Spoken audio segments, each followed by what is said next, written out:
A common myth about self-care is that it requires a lot of extra time. And this belief holds so many mums back from looking after themselves properly. I love to encourage women to look at self-care differently so that they can find self-care activities that are manageable and realistic for them, because it doesn't have to take a lot of time. And so today I'd love to share with you 3 types of self-care activities that don't require any extra investment of your time. And the first one is to improve something you are already doing so that it has a better impact on your well-being. For example, when I have a shower, I love to use great quality, 100% natural products. Something that smells great and feels luxurious so that I feel like I'm doing something for myself as well as looking after my body. Another great example is we all eat, right?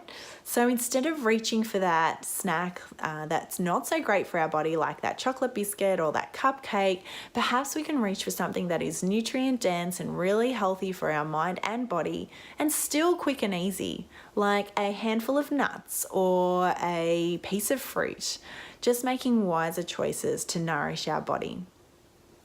If you need to move more and you're playing with the kids, perhaps you could steer them towards something that is more active. Get them out in the backyard and kick a ball around, chase them around the house, play wrestle, or if you've got little ones, stick them in the pram and take them out for a nature walk to see what you can discover.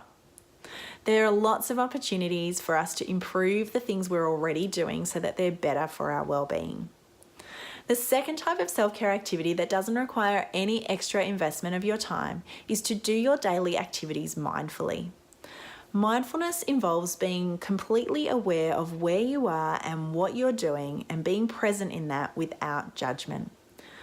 You can do this while you do any task: brushing your teeth, washing clothes, folding laundry, cleaning up, cooking dinner, walking somewhere, or going to the school pickup. Anything.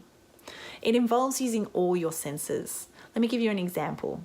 If you were folding washing mindfully, you would notice the temperature of the room that you're in and the noises that you can hear. You would notice how your body feels as you sit or stand. You would notice how the clothes smell and the patterns and the colours that you can see and how they look as you fold them into a pile. And you would feel those textures and the different sorts of fabrics that they're made out of. And whenever your attention wanders or your mind wanders, you just gently bring it back to the task at hand. Practicing mindfulness is deeply restorative and can really help you feel calmer and more grounded, so it's definitely worth a try if you haven't done it before.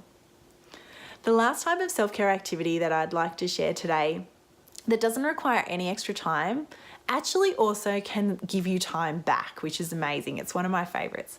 And this is don't do something.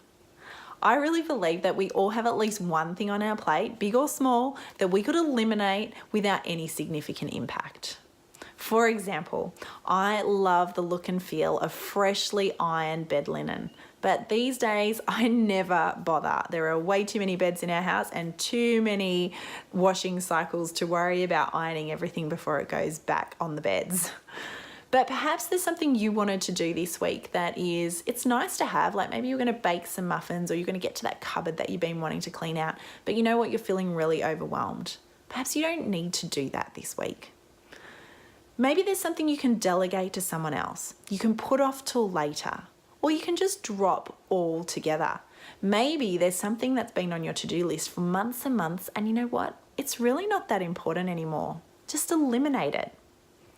Another way to do this is to actually say no to something so it doesn't get on your plate in the first place. That's a really great way to avoid feeling overwhelmed. And I consider that saving time, just like, you know, if you go shopping and you don't find anything to buy, you could probably consider that saving money. So ladies, self-care doesn't have to take a lot of time. We just need to think a little bit differently about it so that we can find activities that are realistic and manageable for us, and we can look after ourselves even though we're living very full lives. Thanks for watching.